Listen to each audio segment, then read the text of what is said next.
Hey there, my name is Cole Adams, and you are watching the best college basketball podcast out there that covers the entire sport of college basketball, brackets, bubbles, and bid stealers. Now, here are your hosts, Sam Fetterman and Jonathan Lidskin. Season 6, Episode 1 of Brackets, Bubbles, and Bid Stealers. I am Sam Fetterman. That is Jonathan Lidskin. Jonathan, it's a new year. It's a new season of the show. It's Season 6, which is really Season 3 of the full-time seasons of Brackets, Bubbles, and Bid Stealers. Jonathan, welcome back.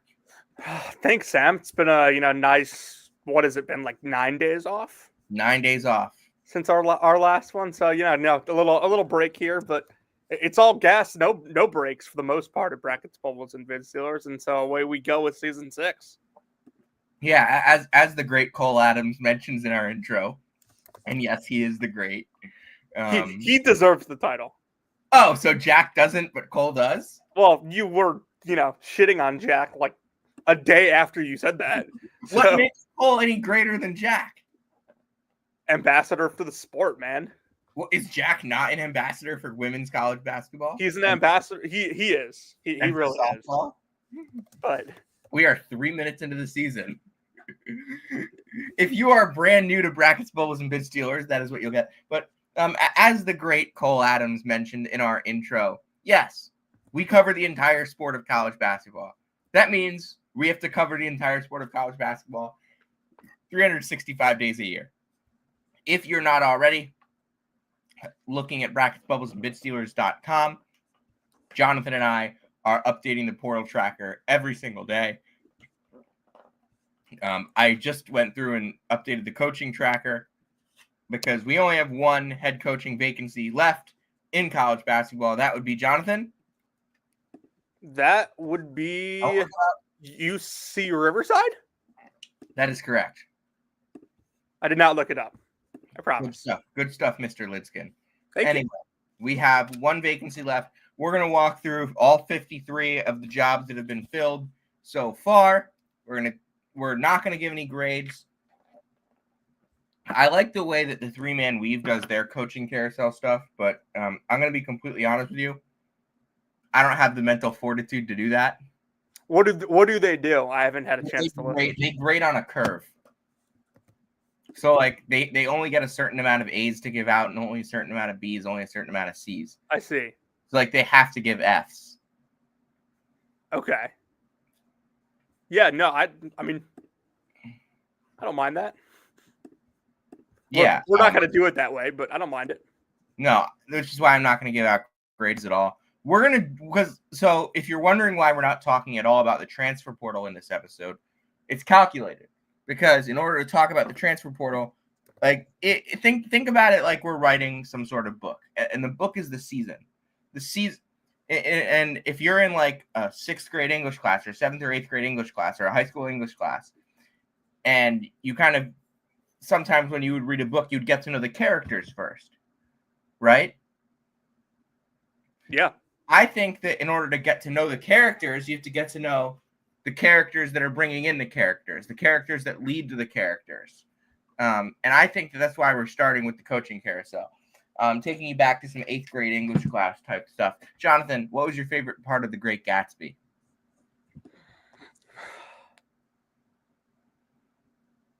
I don't really think I have like a favorite part of the book. I liked the idea of the book as a whole. It's very memeable. Yeah. Like it's I can't say that. That's not fair to The Great Gatsby. What'd you say? I was going to call it the Mongolian Mike of books, but that's not fair to The Great Gatsby. No, because The Great Gatsby is a pretty darn good book. We have not mentioned a single college basketball coach, and we are 6 minutes into the show talking about The Great Gatsby. Hey, this is not books, novels, and Bid Stealers. I couldn't think of a third. Books, novels, and chapters. There you go. Tune in to Books, Novels, and Chapters with Sam Fetterman and Jonathan Lidskin tomorrow night. Connor just does not have eligibility. Sorry, but like I'm just I haven't been doing transfer portal stuff in the last couple days, so I'm catching up right now. It's dudes entering the portal that don't have no But eligibility. Connor Hickman committed. There's no way he has eligibility left. He committed somewhere notable, right? Charleston. Yeah, that would be really good. That would be a really good get. How are you committing without eligibility? Yeah. Am I allowed to announce that I'm going somewhere? Is this like a free for all? I don't see why not. First come, first serve. I'm not putting Sean Gordon in the portal. I don't see why you can't announce that you're going somewhere. Like if I tweet right now, like I will be playing basketball next season at UC Davis. Am I allowed to do that? I don't see why not. We may try something. We're not going to try something. I think I know somebody that will try it. Patelis? No. Who? You'll find it. You'll find it. I just sent it to you in the chat. Hold on. This is great podcasting, by the way. It's tremendous podcasting. So, did you see what I sent you? I'm looking at it right now. Did you send me that? No, not that chat. The StreamYard chat. Oh, I was looking at Twitter. Oh, yes, absolutely. I don't know where he's playing. He might be looking for some extra high school eligibility. It's very possible. You are a Rockbridge Bruin. This is so unserious. Hey, it's 9 days after the season ended. We're gonna let off some steam, okay? It is. This like wow. Okay, but we do have to talk about some off-season plans before we get into anything. Jonathan, what is the most exciting thing that you're thinking about doing on Brackets, Bubbles, and Bit Steelers this offseason? I'd say coach interviews. Explain. I just, we have been planning the offseason for way longer than we did last year. I mean, we didn't really plan offseason stuff at all last year. And I think this offseason, you know what you're doing this summer. I know what I'm doing this summer. We've come at the offseason with more of a plan of attack. And so, we're going to get a bunch of coaches on. We're going to get started a little earlier on the previews. We're going to come up with some more ideas for off-season content. And I think just, the amount of coaches that we want to be able to get on the podcast this summer, it entices me. Yeah, I've already reached out to a coach today. I've reached out to a couple of other coaches over the course of the last few weeks.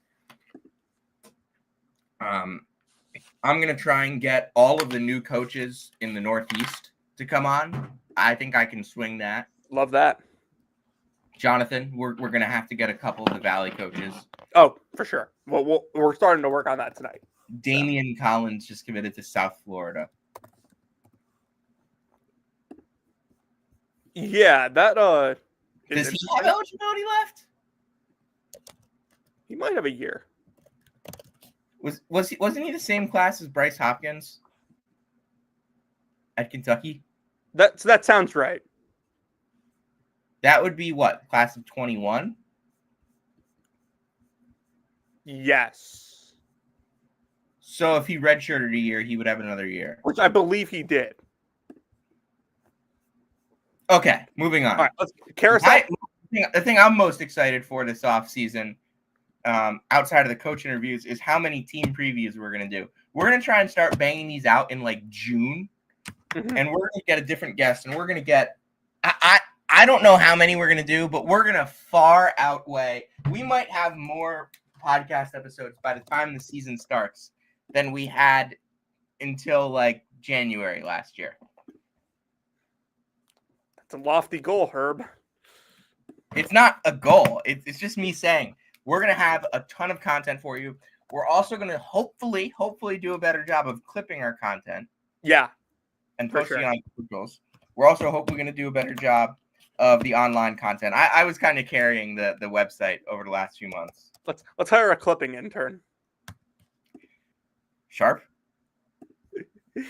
I mean, we're not profiting. Hey, we have a graphic designer now. We do. We have a graphic designer in waiting. He's not quite on the payroll yet. No, he's not on the payroll. All right. Should we finally discuss some coaches? Yeah, shall we start in alphabetical, chronological? I think alphabetical. Let's keep I the don't people have guessing. chronological, so What'd you say? I don't have chronological anyway. So No, I mean we could technically do it in like order of like, oh hey, we think these are the best jobs all right, down to the worst. why don't we start with the 14 high major coaching changes? Okay, we can do that. Of the 14 high major coaching changes, Jonathan, what was the best hire? Of the 14 high major coaching changes, can I say it was Ben McCollum? Why wouldn't you say that? It's Ben? Like he's probably going to be the highest ranked coach that on my coach rankings this summer that took a new job. Why wouldn't it be Ben McCollum? Is my question. Guy's a wizard. He's already building, in my opinion, a pretty good roster at Iowa that has potential to be a top 25 team next season. Like, yeah, they hit that out of the park. If he stayed another year at Drake and kept his guys, you would have them in the top 25, right? Yeah, I mean, depending on who you're replacing Mascari and Abreu with, but sure. But yeah, you bring in Brendan Hausen. They brought in one more guy, right? They're in the mix for they haven't brought in anyone else yet, except for Trevin Jurek, who was the Northern Iowa freshman. Freshman committed. I said we wouldn't talk about the portal, but here we are. But no, they're in the mix for Alvaro Fulgaris. That would be a really good pickup. Moving back to Ben, though. Why do you like Ben so much at Iowa? Well, he plays to his personnel, I think, better than anyone, and he's able to ID talent better than most. People criticized him last offseason because he brought 4 D2 guys with him to the Missouri Valley Conference, and it was a seamless transition. All 4 of those guys could really play, and then he mixed in his own unique additions from outside the Northwest Missouri program. And that seems to be what he's doing here. You bring 5 Drake guys with you. All of them played key minutes at one point or another last season. Bennett Sturtz is a preseason All-American next year. And, he does just a better job than just about anyone at building a roster and then playing to what he has. I mean, he understood that he needed to play slow to have the best chance to win each game last season, and they did that to perfection. I agree. I think that's the best hire of the cycle for me. The fact that Indiana, I think Darian DeVries is awesome.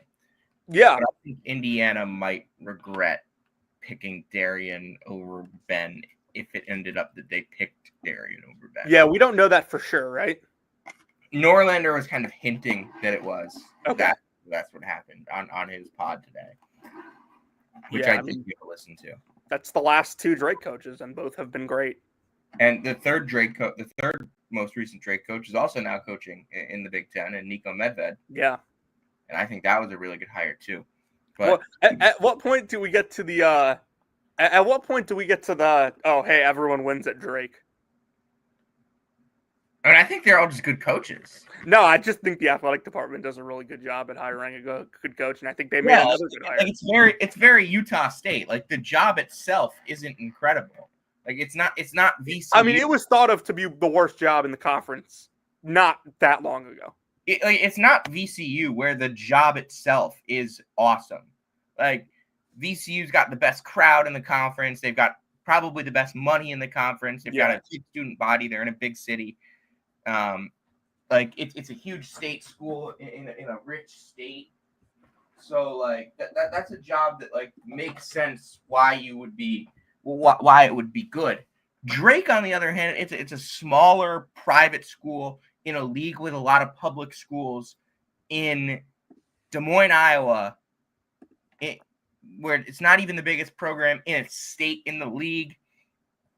A lot of little brother-itis with Northern Iowa for a while.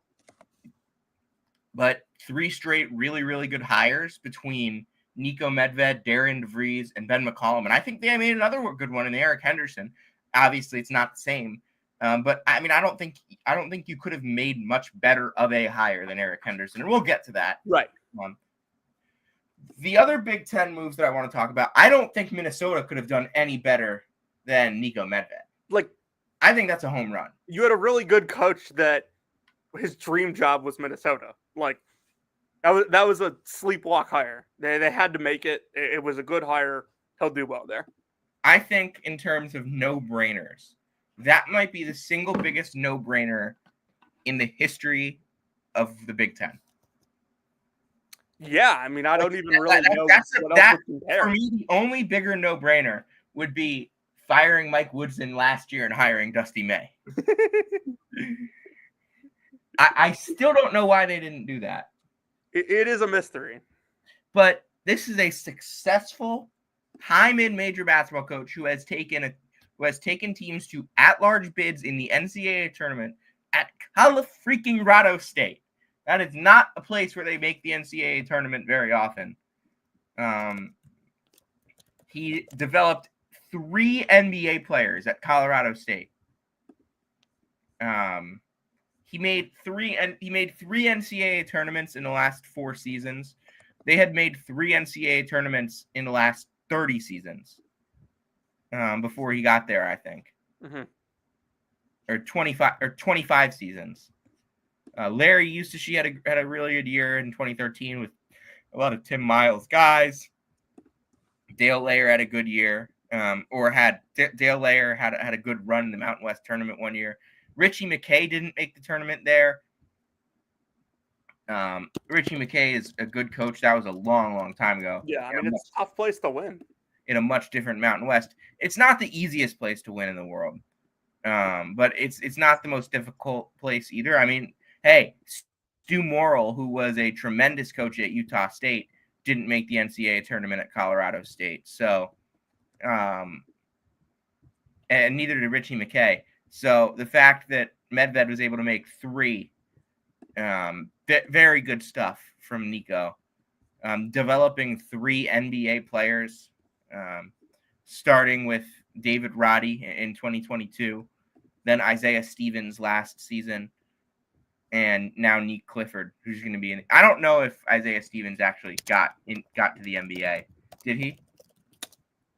I mean, I think he's probably one of those, like, Isaiah Stevens played 3 NBA games this year. Yeah, I think he's one of those, like, tweeners. Isaiah Stevens is an NBA player. He developed 3 NBA players at Colorado State. Yeah, he's going to be able to develop NBA talent. I think that stat now, not bringing Ali Farouk-Manesh over, that's going to hurt them. I think he brought a couple of his guys over though, and that's important because I think that staff is some of the best at developing talent in all of college basketball. It's really good talent identification as well. But the fact that they've developed multiple NBA players out of that school and been successful, I think he's a good in-game coach. I think Minnesota hit the jackpot with Nico Medved. I'm not going to guarantee that they're a tournament team because I don't know what their roster is going to look like, and I don't think their NIL situation is any good. But I think that program will be relevant. It's better than what it was with Ben Johnson. I think that program will be relevant in the Big Ten. Yeah, I'm with you on that. And honestly, that's really all you can ask for at that school. Being relevant in the Big Ten? Yes. Yeah, I mean, unless you're getting this like massive NIL influx, like, or a complete wizard of a head coach, like that's what you're going to be. Yep.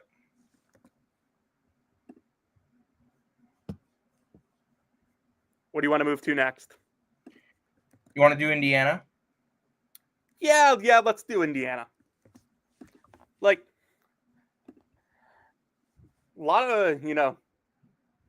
of mixed reviews, I think, when DeVries was hired, but I was at, the Missouri Valley tournament 3 years in a row. I obviously followed, him in the league when he was at Drake. Yeah, he's not going to overwhelm you with, the personality traits or anything like that. He's not, the super like outspoken guy that's going to, interact and have fun with the fans or anything like that. But he wins basketball games. He's a really good roster builder. They run really good offense. Obviously, having his son for the last 4 years, 3.5, I guess, has helped. Tucker was a 2-time Missouri Valley Player of the Year, one Freshman of the Year in the league. But he made the tournament as an at-large before Tucker even got there. So, it's not like, he's... The Tucker it's not like he has worked off of just Tucker. And he was going to make the NCAA tournament this season, if not with Tucker injured. Correct. He took a mediocre player, a star on a bad Oklahoma State team, who had major turnover issues, just wasn't all that great, and turned him into a borderline All-American in Javon Small. I mean, you can go look at his rosters and the guys that have gotten better under him by staying in the program. I mean, Connor Enright was, he was hurt, but was pretty much a non-factor on the offensive end when he got to Drake, at least at that level. And by the time he left Drake and went to DePaul, he was a not just good shooter, but a great one. And then for me, it's Darnell Brody, who was a nobody at Seton Hall, comes to Drake and is immediately a contributor on both ends of the floor. And by the time he was done at Drake, he was a really, really good all-around big man that could pass, that could defend, that was a big body that could really score on the inside. Was impressed with him. IDing Kevin Overton at Drake was really impressive. Mm-hmm. What he did with Joe Yesufu. I think Darian DeVries did a tremendous job at Drake. I think he could I don't know how much better that West Virginia team could have been this year. Yeah, I'm with you on that. I mean, they were a borderline NCAA tournament team without the guy who was supposed to be their best player. They had some really good wins, even without Tucker.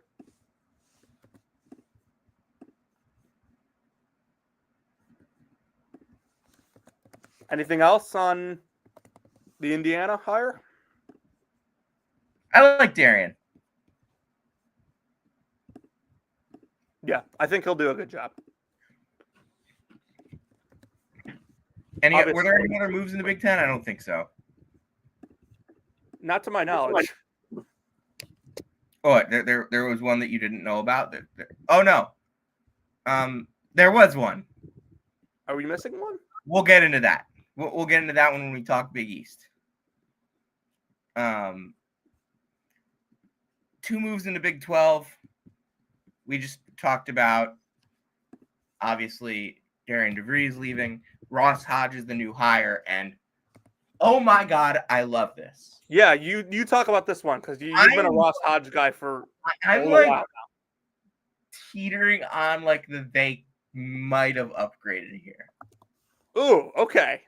Like I think there's a darn good chance that we look back in like 3, 4, 5 years, and like Ross Hodge is a better coach than DeVries.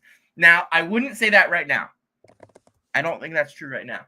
But like Ross Hodge is the reason Grant McCaslin had those unreal defenses at North Texas. Like Ross Hodge has won 80% of his game, 85% of his games as a head coach.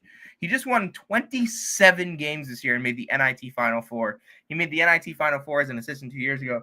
Like, when did Ross Hodge get to? Was Ross Hodge at North Texas the whole? I don't think he was there the whole time.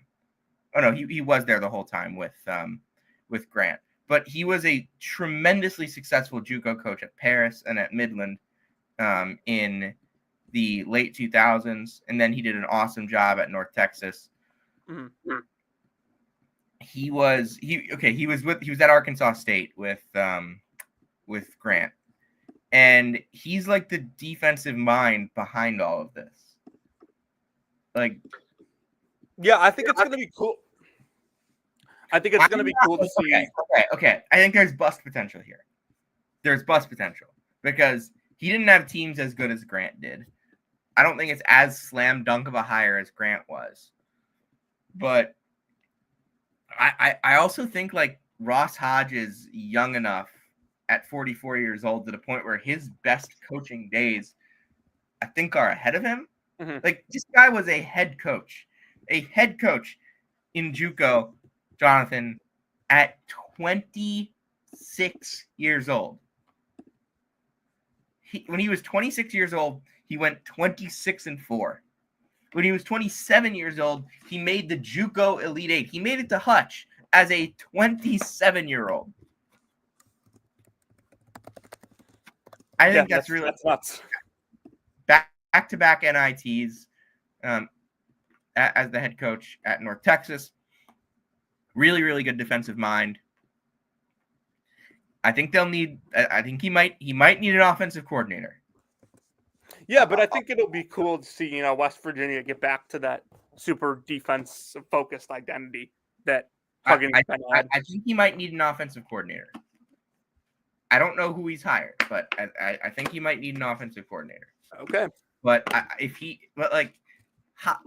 McCasland, what McCasland is so good at is putting all the right people around him. Whether it was Matt Brower, Ross Hodge, Jeff Linder, he's always had a tremendous staff. Like we talked about how Florida and UConn were the two best staffs in college basketball, and they've won the last 3 national championships. Texas Tech under Grant. Obviously Dave Smart. Forgot to mention Dave Smart, one of the smartest dudes in basketball. Texas Tech is right up there as one of the best staffs in the country, and that's without Ross Hodge. So if Ross Hodge can kind of tap into that network that McCasland has and bring in some really smart assistants, I don't know who he's brought in. Just straight up, I don't. But I think that there's potential here for this to be a really, really good hire for West Virginia. Maybe not the name that West Virginia fans wanted, but he's going to be really good. Yeah. The other Big 12 coaching change is Alex Jensen. We'll talk about this a little later when we talk about FSU. Sure. Well, let's go to the SEC. Let's. The main one here that I want to talk about is Texas hiring Sean Miller. There are 2 moves in the SEC. This is the only one we're going to talk about for now. We'll move back to the SEC when we talk about the Big East and when we talk about the Big Ten, because that's kind of a chain reaction.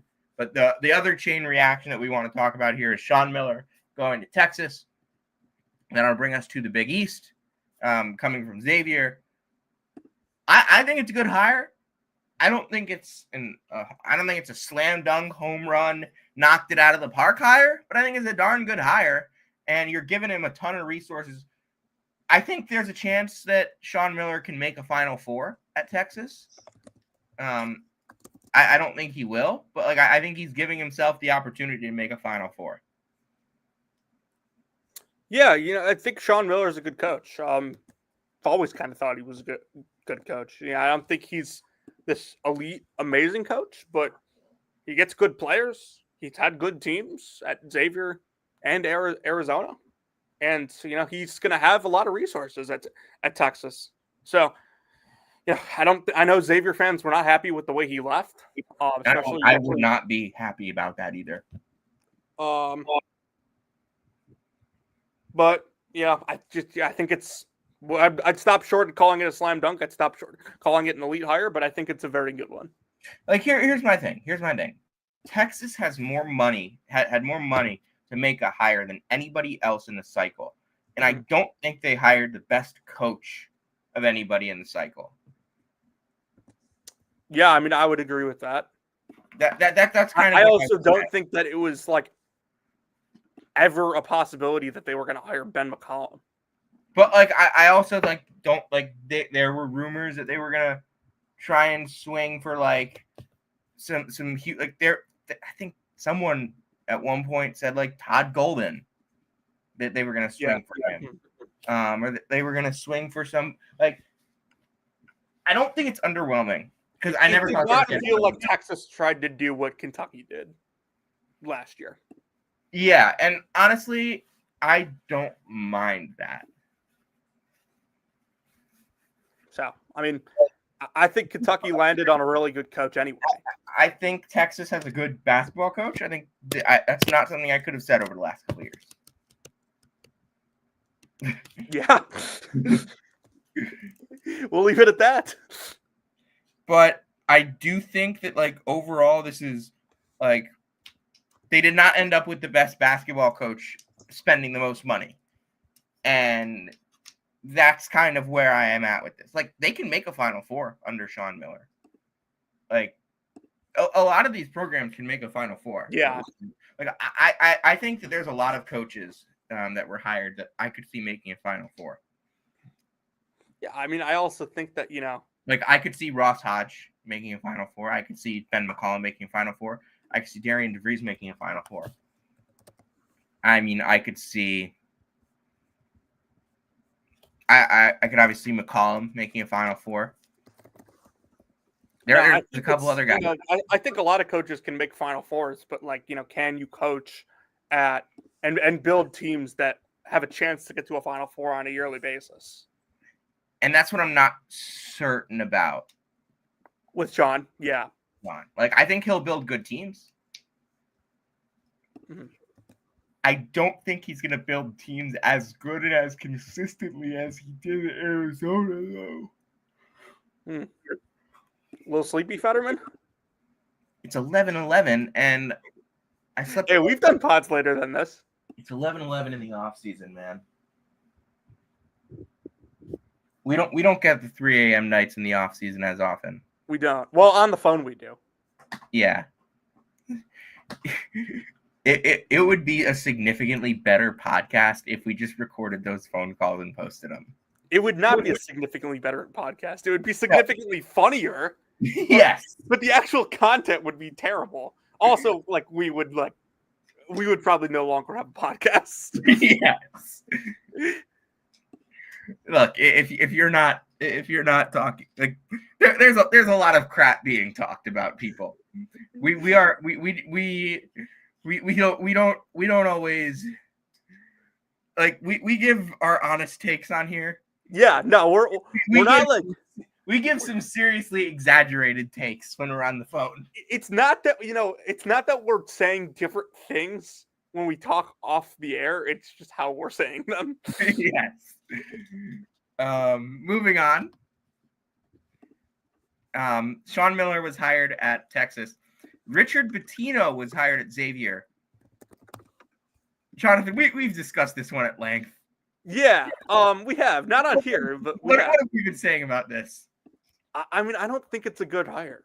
Like, I think Richard Pitino is a fine basketball coach. Like, you know how, like, I can't remember if you said this the other day or not, so I'm going to say it.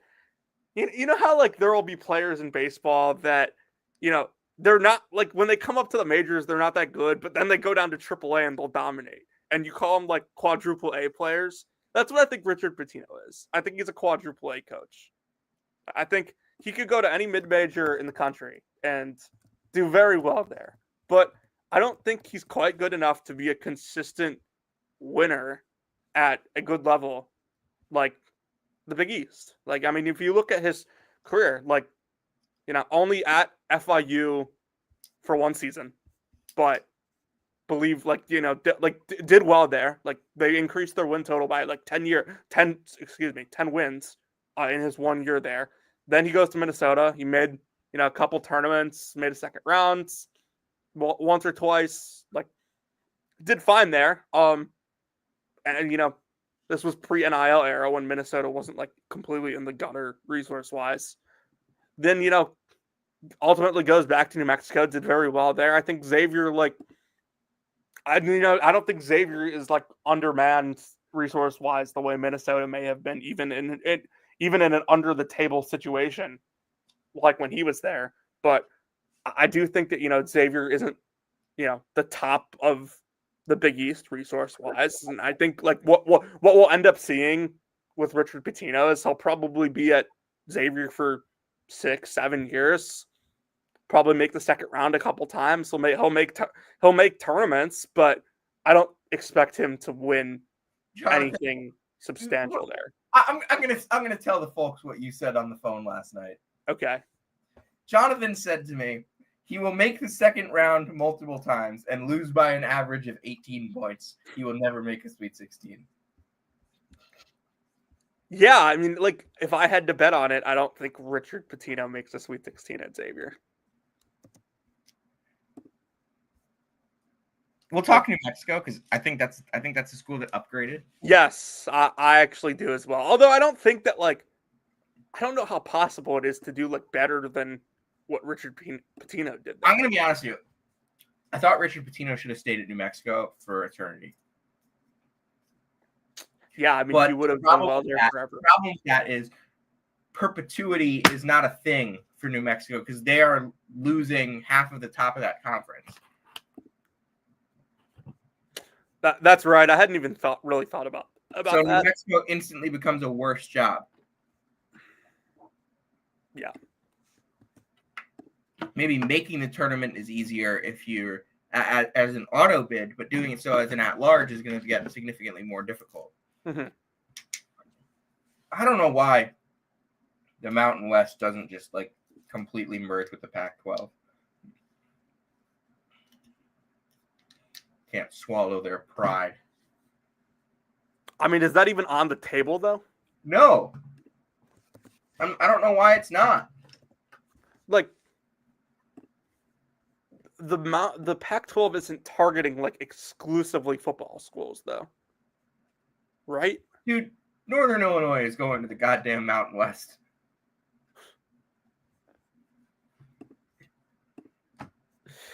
Yeah. We're cooked. We're cooked as a society. Hey, better them than us. Than us. Us in the Missouri Valley now. Missouri Valley gets You've referred to the MAC as us, so I don't want to hear it. Well, like I am the MAC. See, you can say it like that. It sounds cocky, but like I can't even say it is.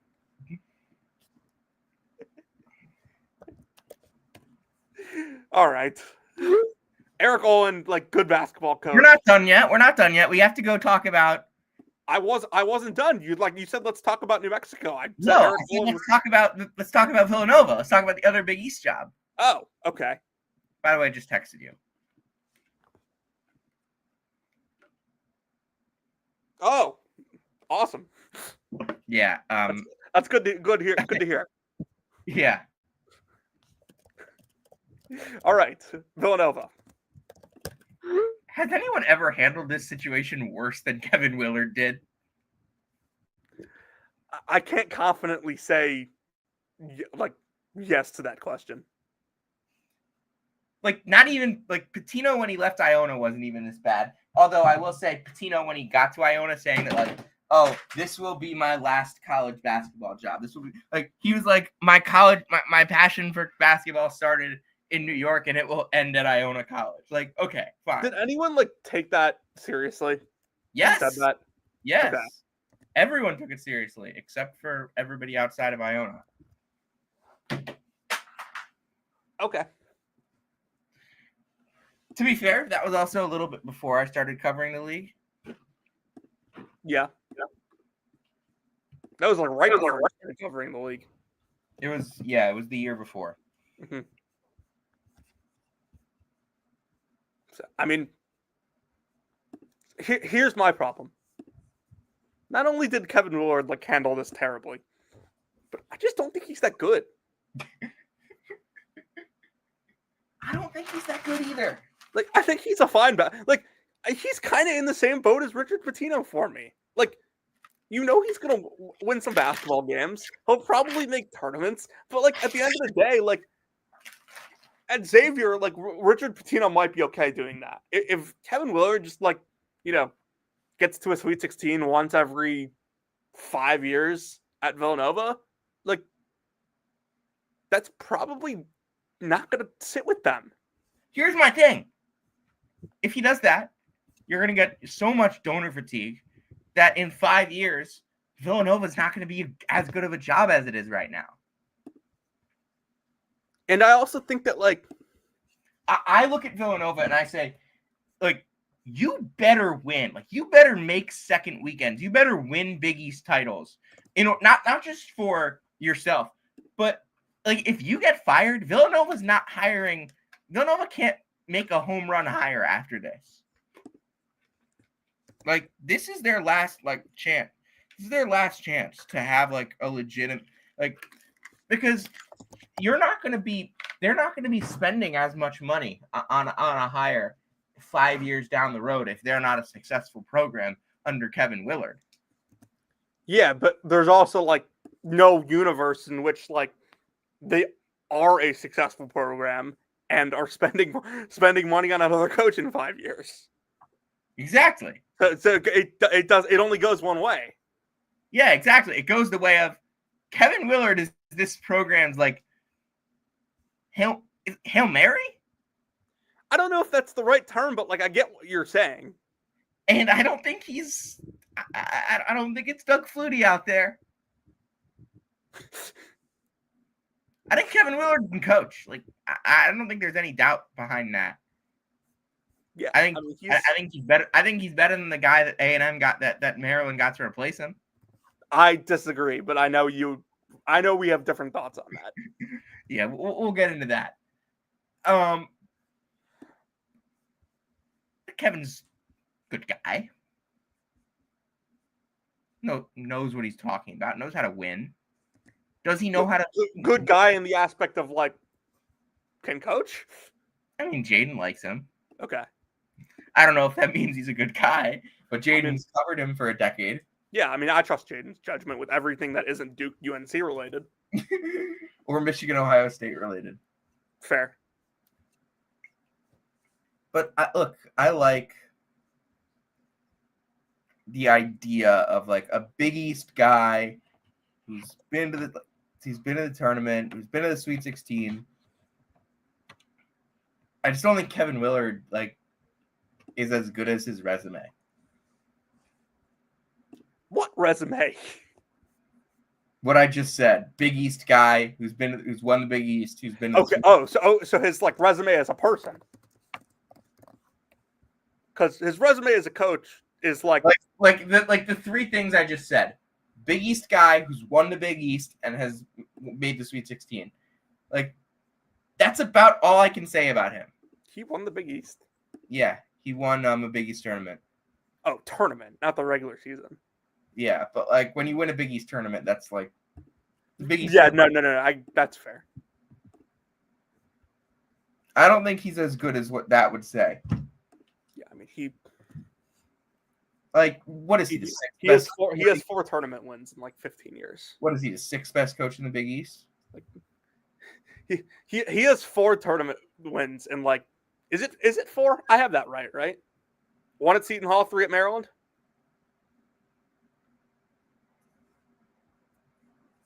Hold on.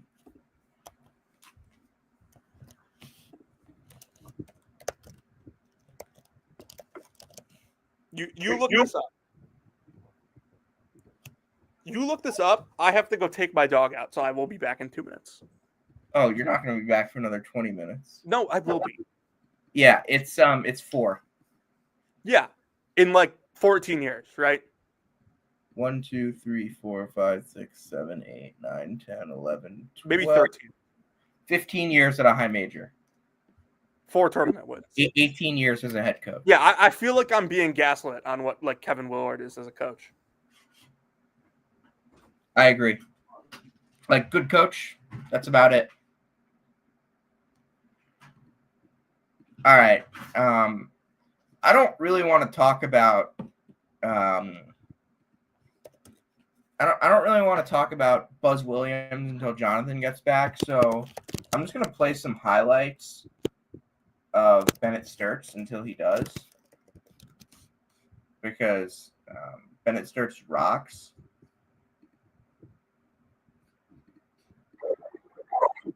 So if you'll just give me a second.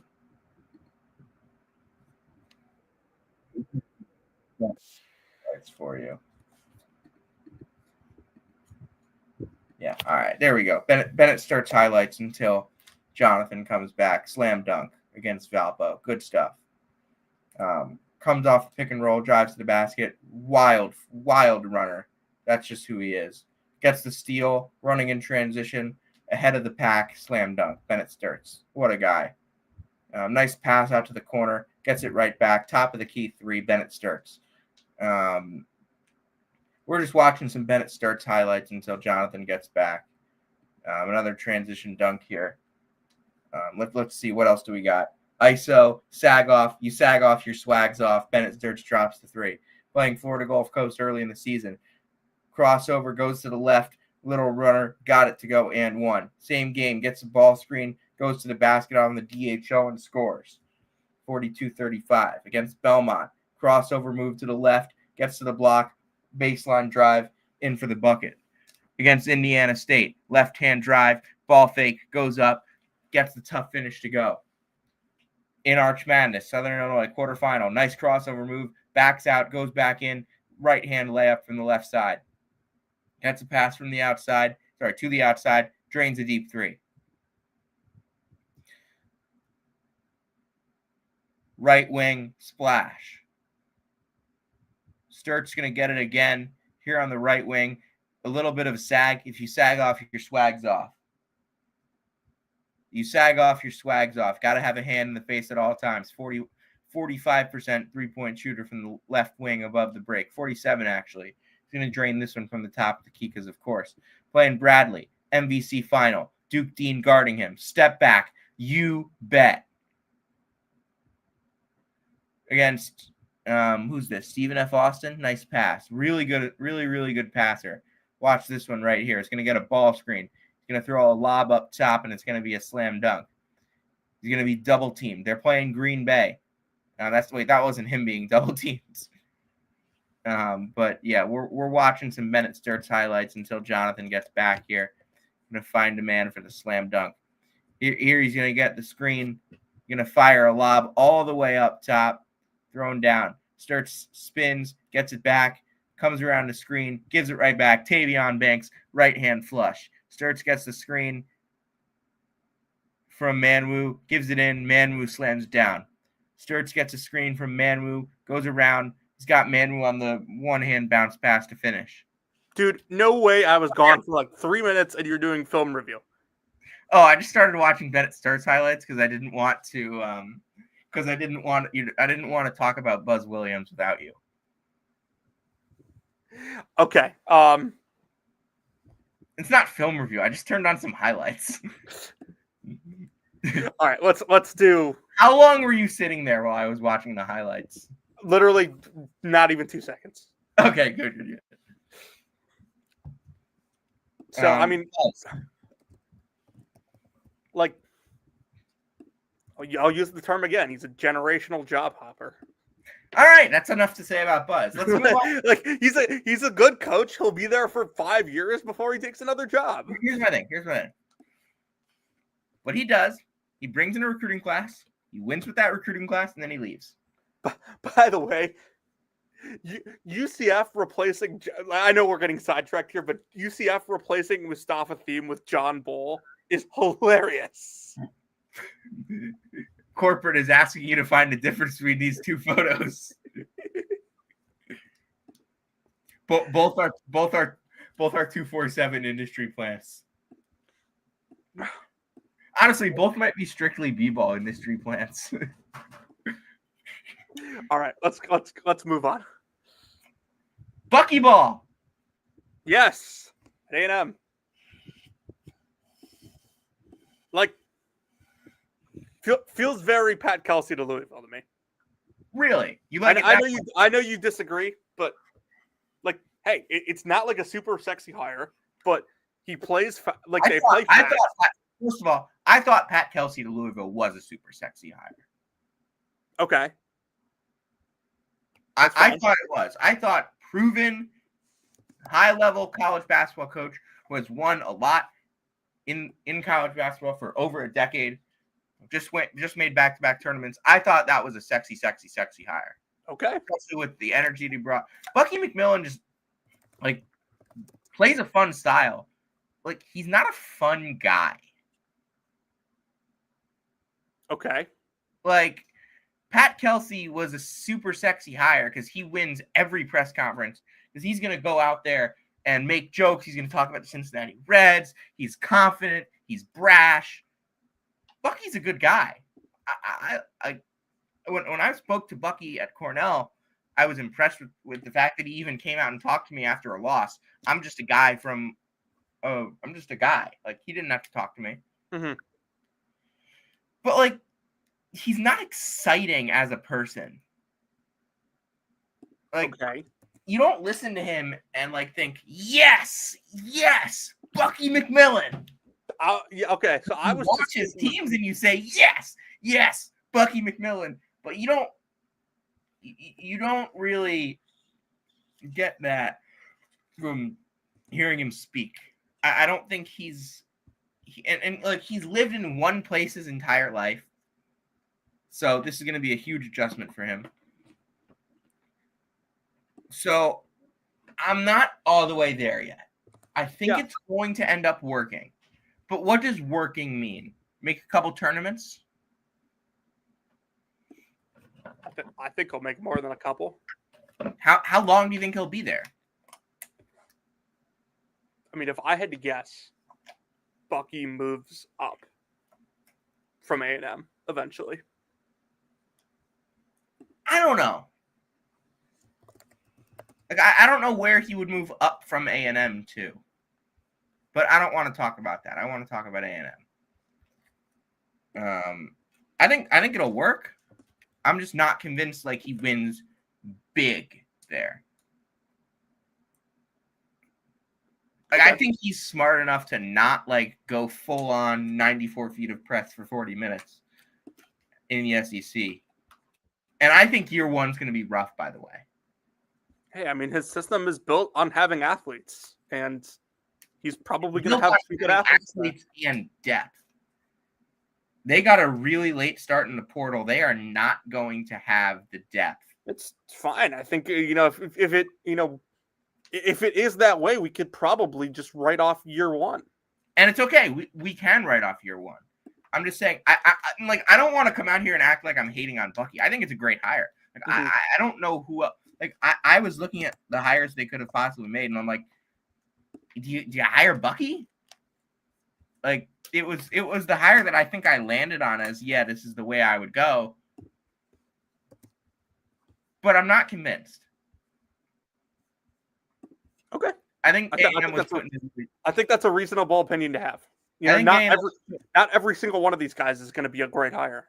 I think A&M was put in a really tough spot. I would have much rather hired Ross Hodge. Well, is that what like Buzz does? Like, does he kind of like put you in a tough spot? I mean, Mike Young, like I would have thought was a pretty good hire. Marquette. Yeah, I mean, I don't remember thinking that was a bad hire at all. Marquette hired Shaka right after Buzz left.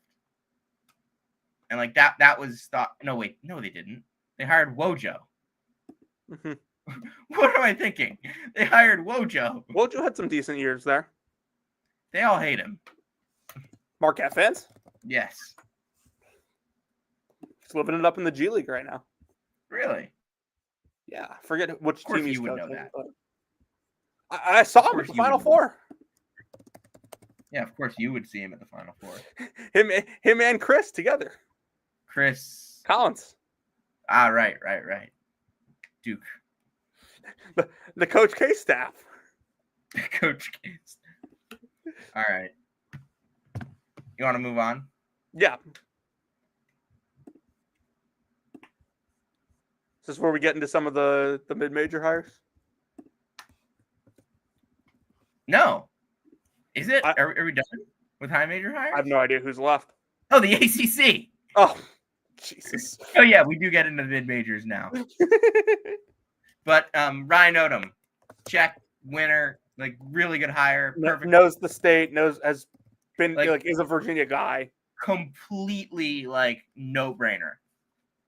Yeah, I mean outside of Nico, like biggest no-brainer of the cycle, probably. He'll win and win big there.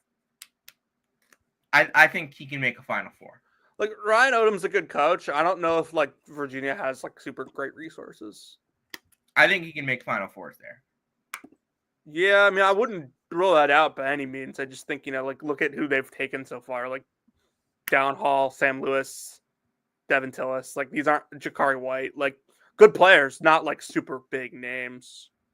But, like, that's, I think, what much of Ryan Odom's career has been. Like, he finds talent really well. Yeah, I think that's who he is. So...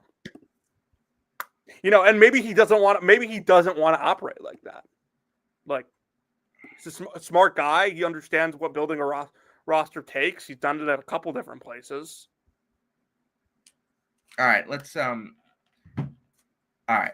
I think we're gonna have similar takes on this. Okay. But I think Jay Lucas is gonna rock at Miami. Yeah, I think it might take him a couple years just because, like, if you think about like the young guys that get hired and like. It's the first head coaching job he's going to have, and he's, 36 years old? Yeah, 36. I mean, he was born almost in 1990. That's insane. But Jay is a really smart guy. He handled a lot of Duke's defense, which has been pretty good in the John Shire tenure. I think he can recruit, and I think he's doing a really good job hiring staff so far. I really like the CY Young edition. So didn't he also make another good hire? He hired the Columbus high school. Yeah, he hired the high school coach from Columbus, who is, I don't know much about him, but obviously has won a lot with the Boozers and the Richardsons. Jackson Richardson. You are a Miami Hurricane. Everyone speaks very highly of him, and yeah, obviously gives him the inside track for Jackson Richardson in a couple of years. So that will be next year. He's a 26. Yes. Why did I think he was a 27? Anyway, Jackson Richardson is like that guy. Yes. Like he's top 5 in that class. He's definitely a 5-star. I don't know if he's top 5. Like I think he's like I watched them both in person. I think he's better than Caleb Gaskins on that same team. Yeah. But like they're probably gonna go after Gaskins too. Yeah, I mean, why wouldn't you with all the ties? What isn't Gaskins a Duke target? Not 100% sure on that, but like, hey, CY is a Miami guy too, so like they are going to recruit the hell out of the state of Florida. And Florida is a really good state to recruit the hell out of right now. Yeah, you got a bunch of prep schools down there, just talent in general. So Montverde, IMG. I think DME Academy. DME Academy. I was waiting for you to say it. I was about to say, I think it's down there. It is. The money will not be a problem for Miami. No, not in the slightest. I mean, you had boosters tweeting out NIL deals a couple years ago. And that's like their third biggest booster now, I think. Ruiz? I don't know. Was he not like outlawed because of that? Something like that.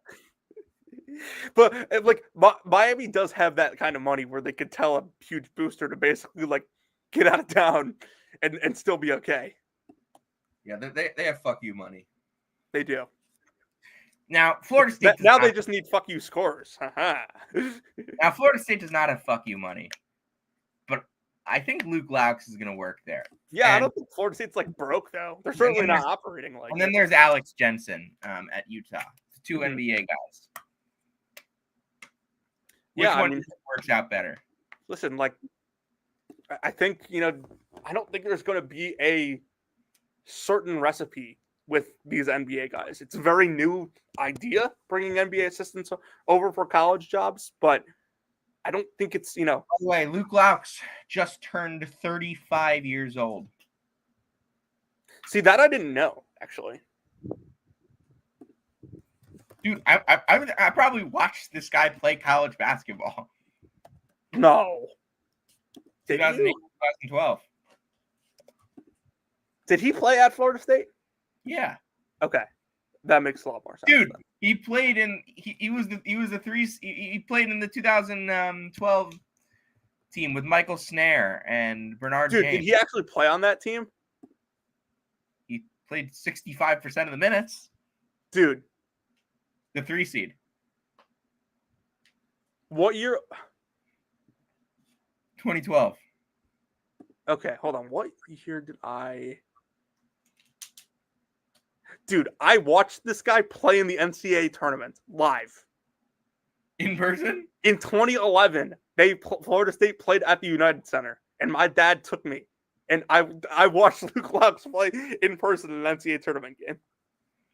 You know who else is on that team? There was a guy named Terrence Shannon. Assuming not Terrence Shannon Jr.'s father. But yeah, dude, Michael Snare was like one of my favorite college Michael Snare, Chris Singleton. They upset Notre Dame in the second round. Michael Snare was one of my favorite players. I had a lot of fun saying the name. He had a buzzer beater at Cameron. Yeah. That's probably why he was one of my favorite players. Well, fuck you too, Fetterman. Hey, I grew up being told to hate Duke. Yeah, well, you were convinced by the propaganda. Yeah. It's okay. I was convinced. Hashtag thank you, Dan Hurley. I was convinced by your propaganda. Hashtag thank you, Dan Hurley. I'll be back in 3 minutes. Hold on. Okay, let's see. I gotta take this call. Whose film are we gonna watch this time? Jonathan's got to go. We're gonna watch some.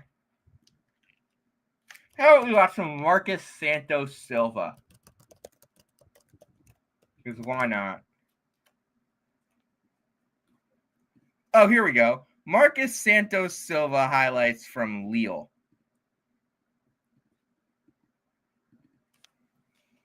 Let's see. What's he up to these days? Well, he's playing for Lille. Hello. I remember Marcus Santos Silva from Texas Tech. He was fun. Don't know why I'm thinking about him right now. Gets the switch. It's down. Who are we watching this time? Marcus Santos Silva. Okay. Hey, he's playing for Lille now. Is this the Turkish league that like Paul Mulcahy's in? No, this is the French league. Oh, dude, look at these dunks. Dude, I mean, he's always been like a good athlete. Like, dude, this is absurd. I mean, I know, but like some of the stuff he's doing here is outrageous. All right, let's get back to that. Sorry, my some work stuff going on. All right. I think we're done with Luke Laux and Alex Jensen. Mm-hmm. Will Wade. Were there any other ACC openings? Will Wade. Right. Okay. Should have been a lot more. Will Wade. I think this is a very good textbook hire. I don't often say this, but like, there's like no way I could see this failing. Like, I can't see this failing, but I'm gonna be honest with you. Like, I don't think it's gonna go as well as people are, as like this the general world is assuming. Like, meaning what? NC State. Meaning what?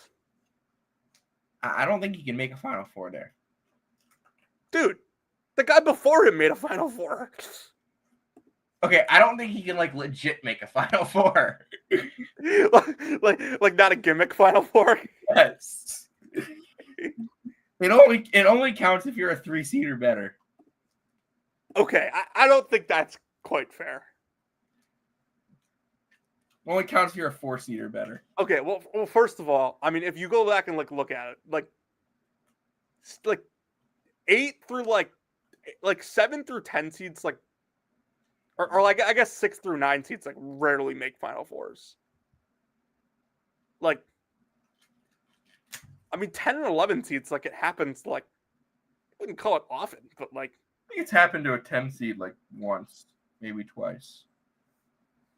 Like, I mean, well, like, Keats was an 11 seed. All right. UCLA was an But 11 seed. this is missing the point completely. Okay. I don't think he's making a Final Four there, but I think he's going to work. Dude, I don't know. If they severely up the resources for him, like he's gonna win a lot of basketball games there. Especially like in an ACC that like is so like behind the curve right now.